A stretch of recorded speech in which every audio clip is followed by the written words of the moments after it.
کدی آوا کول غریباں دے گلیاں بازار سجائیاں تیرے قدم قدم تے بسم اللہ یہ جملے فرمائیاں ہاتھ پندہ فلک تو تارے لاکے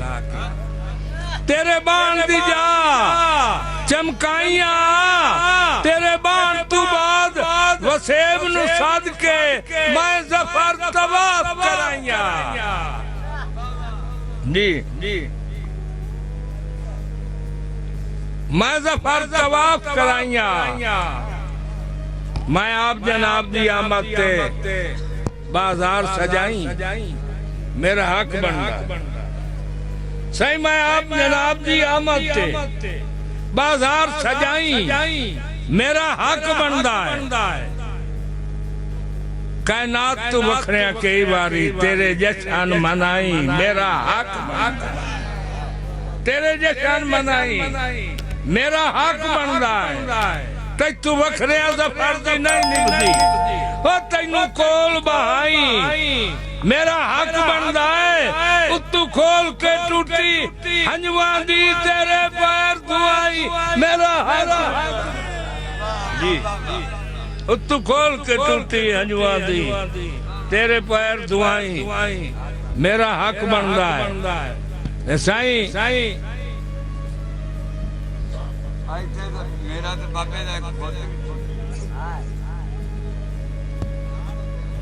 موڑ پہ تو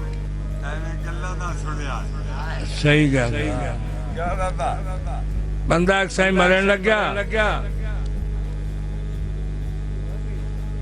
سماڑی نو صدی ہو سکیا میں مردہ پیا دو گلاں تیرے نہ کرنی ہیں تینو برام نہ رہے اوزا کیا دسو جی اوزا کیا جڑے تیرے گانے چمے آننا میں چاہیا اور اوزا کیا جڑے تیرے پیو دے بیسے چمے آننا میں چاہیا اوزا کیا میں ایڈی چگانا جو زار کہیں اور نو دیوڑی آئے میں تا تینو زار دیتی بیٹھی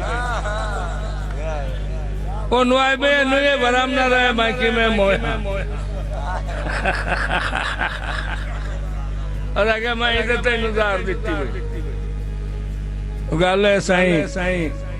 مسلی گونگلو پاڑنے آتے چھلی اس کوئی نہ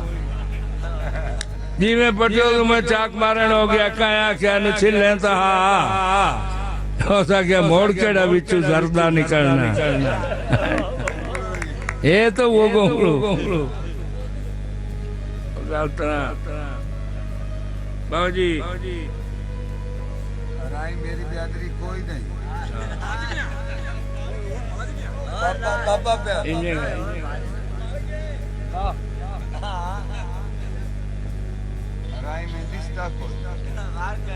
تیرے پیار بیمار چا یار کیتا ہے بیٹھو قدم چمیندہ ہی کوئی نہیں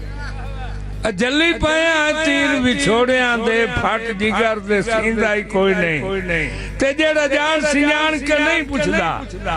بندہ ہو بخشیندہ ہی کوئی نہیں تسا انچہ میری یاد بھولائیے کہ میں ظفر تجیندہ ہی کوئی نہیں مہربانی ہے جی اللہ